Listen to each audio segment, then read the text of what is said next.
ஏ தேங்க்யூடா, that was beautiful. அம்மா இங்கே வாம்மா. இந்த படம் ஓடுனே அவர் தான் காரணம். என் குழந்தை த்ரூ அவுட்டு என் மகளை பார்த்த மாதிரி இருக்கும். ரொம்ப கஷ்டப்பட்டேன் அந்த படம். ஐ திங்க் ஒரு டேரக்டருக்கு ஒரு அசிஸ்டண்ட்டு, நல்ல அசிஸ்டன்ட் கிடச்ச அந்த படம் ஓடிடும் ஆக்சுவலாக.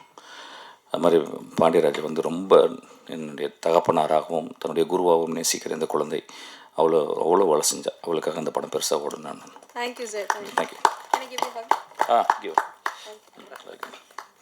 சூப்பர்.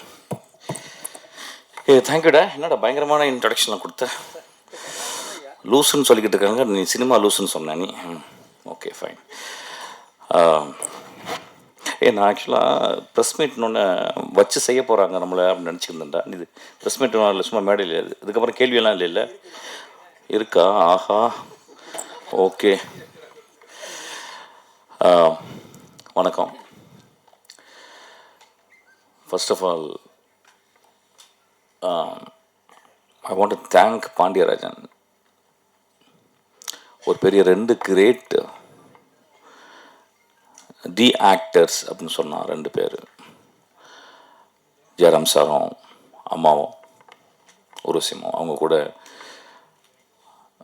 பெரிய கனவு தான் ஆக்சுவலாக. அவங்க வந்து ஒரு சூப்பரா இன்டெலிஜென்ஸ் உள்ள ஒரு ஆக்டர்ஸ்.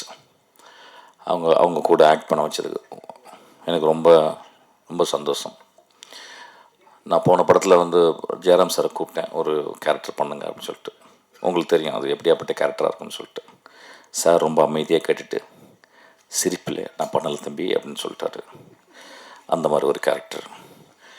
ஸோ நானும் அப்படியே வந்துட்டேன். ரொம்ப சீரியஸாக சொன்னேன் கதை. ரொம்ப எட்ஜில் எப்படி இருந்தாலும் கதை சொன்னாலும் நம்பிடுவாங்க நான். பட் எத்தனை பேர்கிட்ட கதை கேட்டிருப்பார் அவர் வந்து மாட்டேன்னு சொல்லிட்டாரு. அது ரொம்ப அழகாக சொன்னார். ஸோ அதெல்லாம் முடித்த உடனே அடுத்த படம் ஆக்சுவலாக. சினிமாவில் அப்படி தான் ஒரு சின்சியராக. அது ஏன் ஒய் ஹி இஸ் கிரேட்னா, நிறைய பேருக்கு சினிமாவில் வந்து நோ சொல்ல தெரியாது. சோஃபியா லாரனை வந்து சாப்ளின் ஒரு படத்தில் நடிக்க வைக்கிறார். அப்போ படம் முடிச்சுட்டு போகும்போது சோஃபியா லாரன் கேட்குறாங்க சாப்ளின்கிட்ட, நான் என்ன திருத்திக்கணும் என் லைஃப்லன்னு கேட்குறாங்க லாஸ்ட் டே. அப்போ சாப்ளின் சொல்கிறாரு, you should learn how to say no அப்படின்றாரு. There are very few people say no. Everybody say yes for everything actually. என் லைஃப்பில் நான் வந்து ரொம்ப ரொம்ப வாழ்க்கையில் ரொம்ப கஷ்டப்படல. வாழ்க்கை ரொம்ப அழகானது, சினிமா ரொம்ப ரொம்ப அலாதியானது. பட் சில நேரங்களில் மனசு ரொம்ப உடஞ்சி போகிறதுக்கு காரணம், நிறைய இடங்களில் எஸ் சொல்லிடுவேன். நோ சொல்ல வேண்டிய இடத்துல எஸ் சொல்லிடுறது. நான் நோ சொல்கிற ஆளுங்கள்லாம் ரொம்ப மரியாதை கொடுப்பேன், ரொம்ப அண்ணாந்து பார்ப்பேன்.